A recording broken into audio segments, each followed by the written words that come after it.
So ఈరోజు మనం కొన్ని విషయాలు, సమయం లేదు కనుక ఇక మరీ డీటెయిల్డ్గా మనం యోహాను గురించి బైబిల్ క్లాసెస్లో మనం వింటాం, కానీ ఇక్కడ కుదరదు కనుక ఇప్పుడు కొన్ని గుడ్ క్వాలిటీస్, మంచి లక్షణాలు, the characteristics of John the Baptist, బాప్టిస్మిచ్చే యోహాన్లో ఉన్న మంచి లక్షణాలు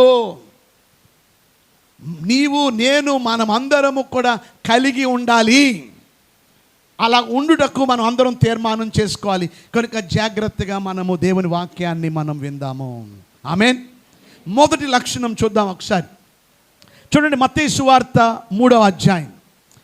మత్తయి సువార్త 3వ అధ్యాయములో మనం గమనిస్తే, ఆ దినముల యందు బాప్తిస్మిచ్చి యోహాను వచ్చి పరలోక రాజ్యము సమీపించి ఉన్నది, మారు మనస్సు పొందుడి. అండర్లైన్ చేసుకోండి అన్నమాట, మారు మనస్సు పొందుడి.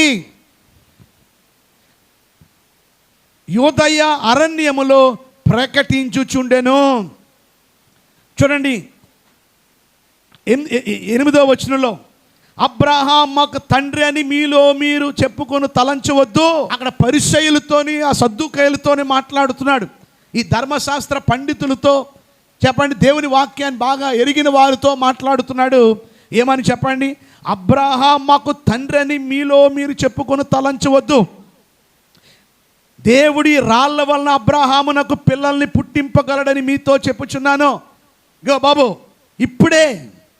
ఇప్పుడే గొడ్డలి చెట్ల వేరున ఉంచబడి ఉన్నది గనుక మంచి ఫలము ఫలింపని ప్రతి చెట్టు నరకబడి అగ్నిలో వేయబడును.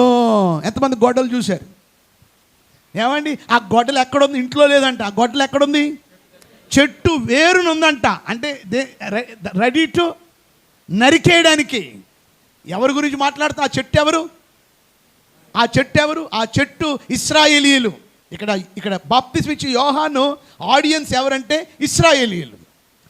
మీరు ఆడియన్స్ని గుర్తుపెట్టుకుని అప్పుడు దాన్ని మనం అనుకరించుకోవాలి, అంతకంటే డైరెక్ట్ మనకు తీసుకోకూడదు. ఏ వాక్యం అయినా సరే ఆ సందర్భం ఏమిటి, వాళ్ళు ఎవరితో మాట్లాడారు. ఈవెన్ చిన్న ప్రవక్తల్లో కూడా వారు ఎవరితో మాట్లాడారు? వారు యోధా వారితో మాట్లాడారా? ఇశ్రాయేలులతో మాట్లాడారా? వారు నినివే వారితో మాట్లాడారా? లేకపోతే ఎదోమీయులతో మాట్లాడారా? మన ఓబద్య మనం విన్నాం. ఓబద్య ఎవరి గురించి? ఆడియన్స్ ఎవరు? ఎదోమీయులు. యోనా గురించి చదివినప్పుడు ఆడియన్స్ ఎవరు? నినివే ప్రజలు, అష్షూరీయులు. మీకు అర్థమైంది? మీకు మత్తయి గారు ఆడియన్స్ ఎవరు? యూదులు. చెప్పండి. మార్క్ గారు ఆడియన్స్ రోమీయులు. లూకా గారు ఆడియన్స్ గ్రీకులు. యోహాన్ గారు ఆడియన్స్ విశ్వాసులు, ఎవరైతే ప్రభుని విశ్వసించారో వారు. ఓకేనండి.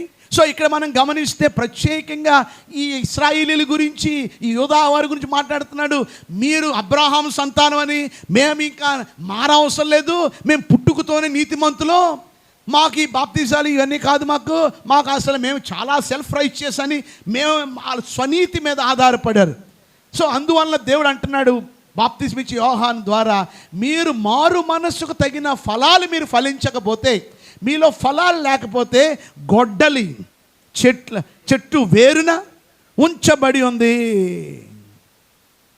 ఇదే సందర్భం యేసు ప్రభు వారు కూడా ఒకసారి చెప్పారు ఒక అంజూరపు చెట్టు గురించి. ఏమండి, ఆ యజమానుడు ఆ తోటమాల దగ్గరికి వెళ్ళి, ఇప్పటికి 7 సంవత్సరాలు అయిపోయింది. ఎన్ని సంవత్సరాలు అయిందట? కానీ 3 సంవత్సరాలు ఉంది బైబిల్లో.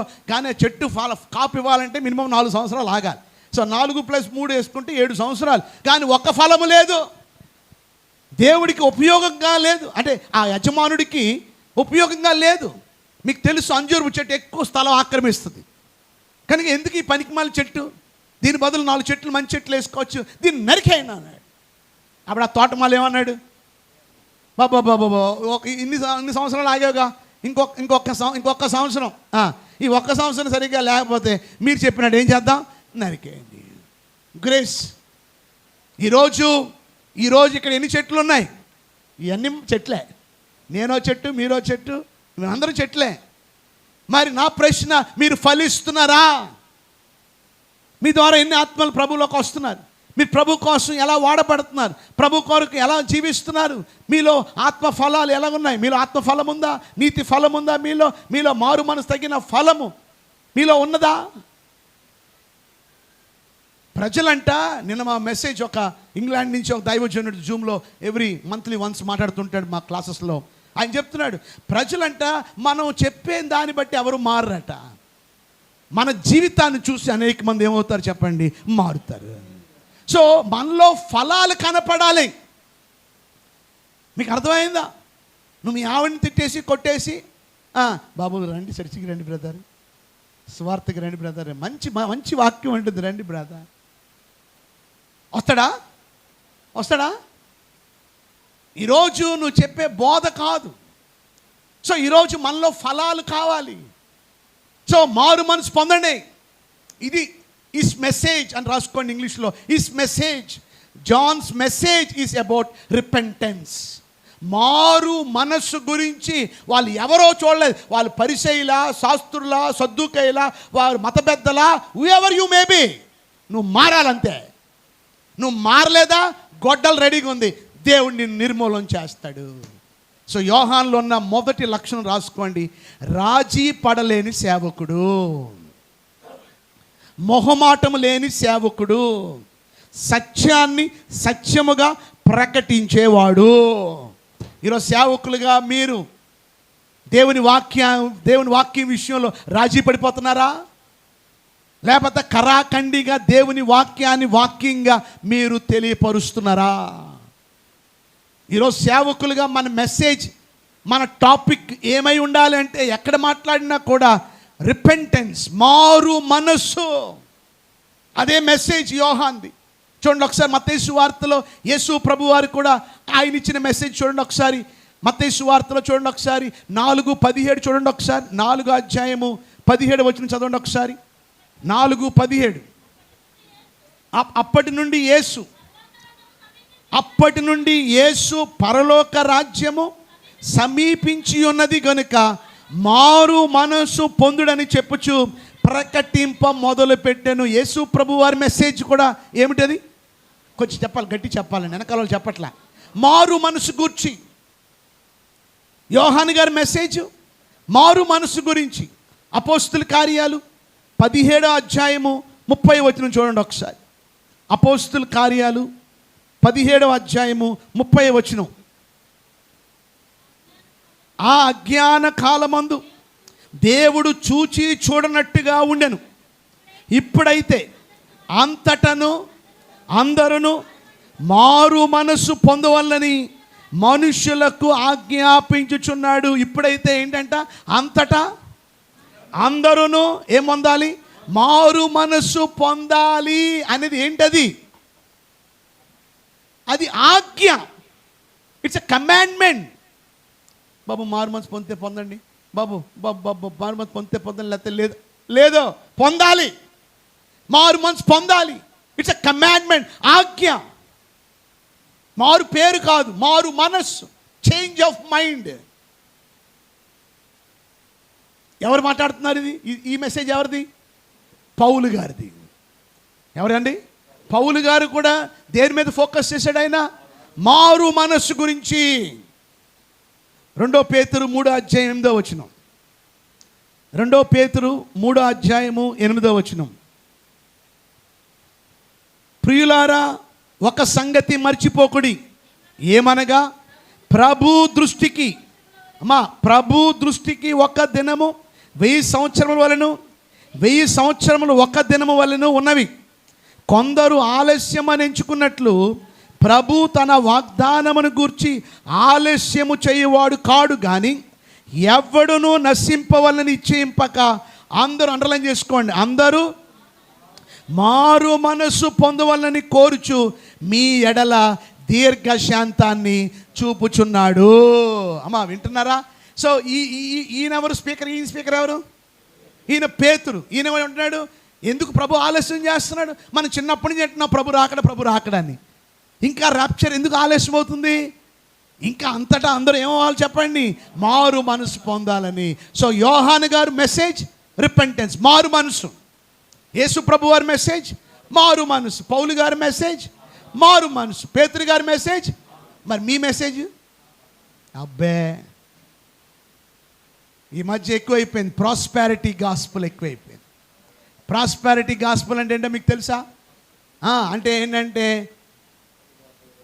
అవసరం అలాగే దేవుడు నీతో మాట్లాడుతున్నాడు. నీకు దేవుడు BMW కార్ ఇవ్వబోతున్నాడు.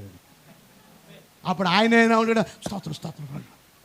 BMW కార్ మామూలు బండి మీద సేవ చేయాలి పెట్టి ఆయన కూర్చోండి. మీకు అర్థమైందా? ప్రజల్ని బ్రదర్ దేవుడు నాతో మాట్లాడలేవండి. డూప్లెక్స్ బిల్డింగ్ ఇవ్వబోతున్నాడు నందిగాం మెయిన్ రోడ్లో, హైవే. అప్పుడు ఆయన సపోర్ట్ కూడా, ఓ దేవస్తోదు, ఓ ప్రభు. ఈయన తెలుసు ఆయన పెద్ద గవర్నమెంట్ ఉద్యోగాన్ని కానుకొచ్చి ఎక్కువిస్తాడని. మరి అంత ప్రాఫిస్ ఇచ్చాడు కదా, మరి అంత ప్రాఫిస్ ఇచ్చాడు డూప్లెక్స్ అంటే మరి కానుక కూడా మరి డూప్లెక్స్ రేంజ్లో ఉండాలిగా. మీకు అర్థమైందా? ముందే వాక్యం చెప్పేటప్పుడు ప్రార్థన చేసేటప్పుడు వాళ్ళు ముందే మైండ్లో స్టడీ చేసేస్తారు అందరూ.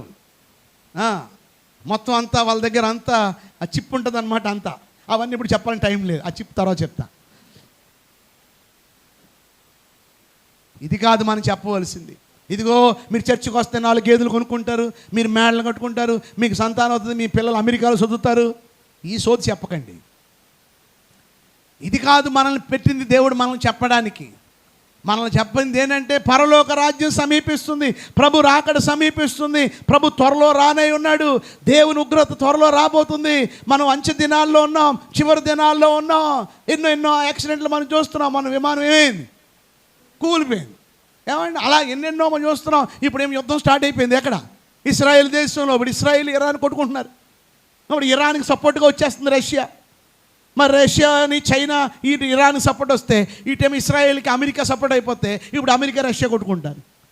ఇటేమో ఇరాన్కి పాకిస్తాన్ వచ్చేస్తుంది, మన ఇస్రాయేల్కి ఇండియా వచ్చేస్తుంది. ఇంకేమవుతుంది? 3rd వరల్డ్ వార్ స్టార్ట్ అవుద్ది. మొన్నే రీసెంట్గానే యుద్ధం అలా వచ్చి ఇండియా పాకిస్తాన్కి అలా ఆగింది. మీకు అర్థమైందా?